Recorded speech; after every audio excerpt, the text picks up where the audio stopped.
Welcome. This is Back to the Bins. I'm your host, Mr. B. Thank you so much for joining me today. If you've been here before, thanks so much for coming back, and if you're new here, thanks so much for stopping by. This is a comic book collecting channel, and I'm a comic collector. These Sunday videos are intended to showcase the books I picked up this past week at my local comic shop. I've got a pull list, so I'm pretty familiar with what's happening in comics today. I love digging through the back issue bins, and I love digging through the dollar bins. So, if that sounds interesting to you, and you'd like to join me on my journey back to the bins, why don't you take a look over here, and I'll show you what I picked up. Alright, and like I said, these are the books I picked up this past week at my local comic shop, 204 Comics in Winnipeg, and as per usual, we start in alphabetical order, and that takes us to Action Comics. Got a nice Superman cover here, of course. This is Action Comics number 1086, the Cully Hamner variant. On the FOC, I thought this was Superman underwater, but it's just the coloring, and I like it. I think he's got a bit of an odd-looking face. I've never really seen a Superman who looks like this, but I'm cool with that. I like the image nonetheless. That suit always pops, and I recently watched that Superman trailer, and I gotta say I'm excited for a DC movie for a change. I would imagine you are as well. Over to the world of Archie, we got a floppy, and this is Betty and Veronica, Friends Forever, Spy Girls, number 1, the Dan Parent cover. Love that. I love this too. We got, plus the return of Mad Dr. Doom and Chester. We got a new character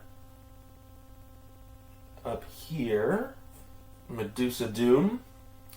Yeah, I just like getting these Betty and Veronica, Archie floppies. They're just fun to get. Super cool. Like the artwork. Dan Parent's cool. Over to Dynamite, we have got Darkwing Duck issue number 3. This was, I guess, late in arriving, but I love this. This is the Mark Bagley variant. I will be collecting all of the Mark Bagley variants, which will only take us to 5 issues, which is fine with me.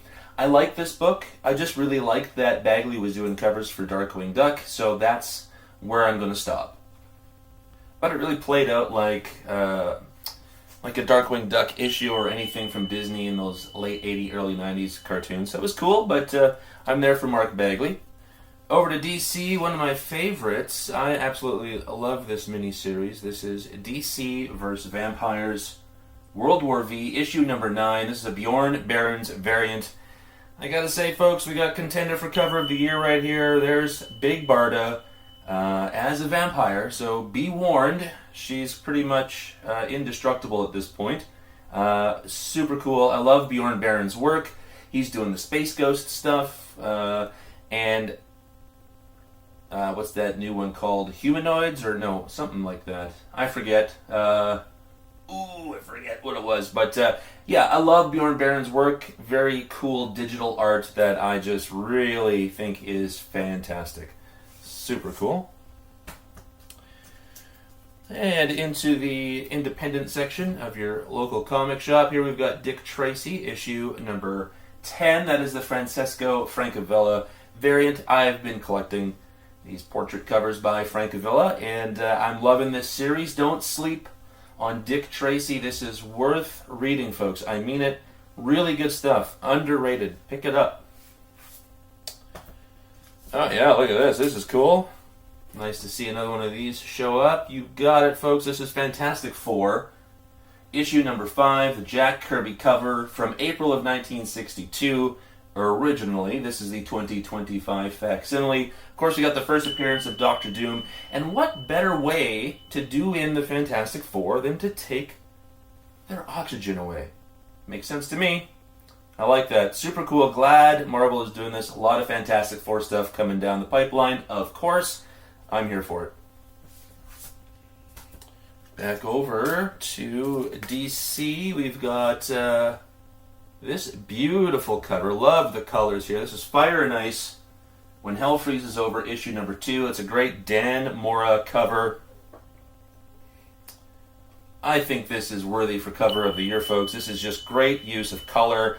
Dan Mora is always such a great artist. I love the illustration on the front here. strictly a cover buy. I think the Fire and Ice stuff that I'm picking up is going to be just covers. I thought maybe I'd read it. I still might. It is in the rotation, but I am weeks and weeks behind in my reading list, so maybe when we get to Fire and Ice I'll be inclined to read it. Maybe I won't be. At the moment, I don't really care. I just like these covers, and as a cover collector, this scratches one of those itches, you know? Back over to Marvel. This is a kind of a fun little series that Marvel's doing right now. I don't know if you're reading any of these, but I have read a couple already. This is Godzilla vs. X-Men, issue number 1, the Torrin Clark variant. Really love Torrin Clark. He is doing great stuff on those Green Arrow covers, and I love his art style, the realism of the X-Men, the sort of almost like an image out of the newspaper or out of a grainy sort of news video of Godzilla, and of course Professor X in the background there. Very cool. I enjoyed Fantastic Four, Spider-Man. These have been really good, and I think X-Men is going to be great too. Perfect team up and a perfect group of folks to battle Godzilla. Super cool. Oh, and the Fantastic Four one was great, if I didn't say that. Yeah, you did. Back over to Dynamite, or your independent section of your LCS. From Dynamite, we have Green Hornet Miss Fury, issue number 4, Jonathan Case variant. This was supposed to come in, I guess, a week or two ago, so we are a little bit behind on these Dynamite issues, but really fun so far. The last time we were teamed up here, we were a little concerned for everybody involved, so I'm curious to see where this goes. I love that cover. Really cool. Here's a cover by from Marvel. A lot of people, I'm sure, got this. This is a great cover. Gwenpool, issue number 1. This is the Jee Hyung Lee variant. There's some more covers on this run that I enjoy, but I haven't pulled yet. I'm thinking about it. I may or may not. I don't know. I'm happy with this one. I think this is a great cover. I think this is a contender for cover of the year. But we'll see. This is kind of like a Nakayama, you know, in the way that the suit shines, the way the light is shining off of the suit or off of the person. I love that. I have no familiarity with Gwenpool whatsoever, but I do love Spider-Gwen, and I love Gwen Stacy, and, you know, Deadpool, I can kind of take or leave, but I'm curious if I'm going to keep going. I don't know. The life of a cover collector.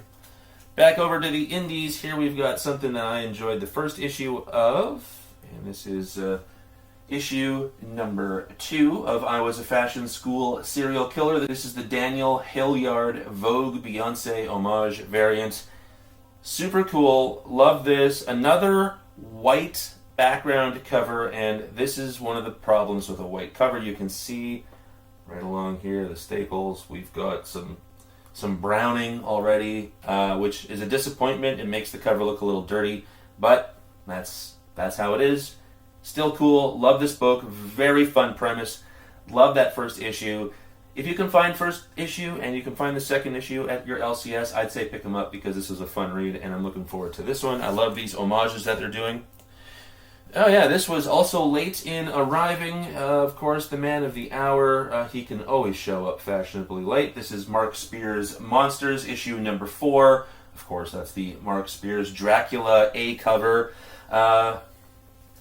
Yeah, I mean, he's got covers everywhere. I've been looking at the FOC for future covers. There's more Mark Spears. There's more Mark Spears Monsters. He's involved in a lot of publishers. He's hot, and I kind of feel that people are getting tired of him. Like I said last time, I'm still not. I think he's a fantastic artist, and this looks absolutely amazing. Super cool.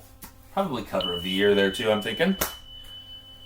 This was a book that seemed interesting, and I read the first issue, and it was, but I'm still not too sure where it's going to go. But I love baseball, so I got to read this. This is Pastime, issue number 2, the Mark Chiarello cover A, and all I can say is there's some sort of supernatural element tied into old-timey baseball, as well as the 1998 nighttime inaugural game held at Wrigley Field. So I'm interested. I love baseball. Baseball season is here.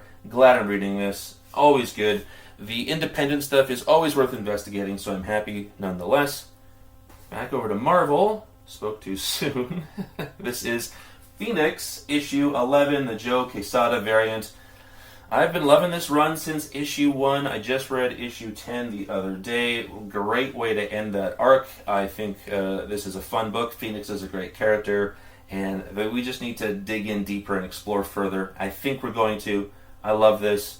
Great cover. Beautiful stuff. Kind of Art Nouveau or Art Deco, one of those two. Really like this. There's another late arrival. This is Silverhawks, issue number 3.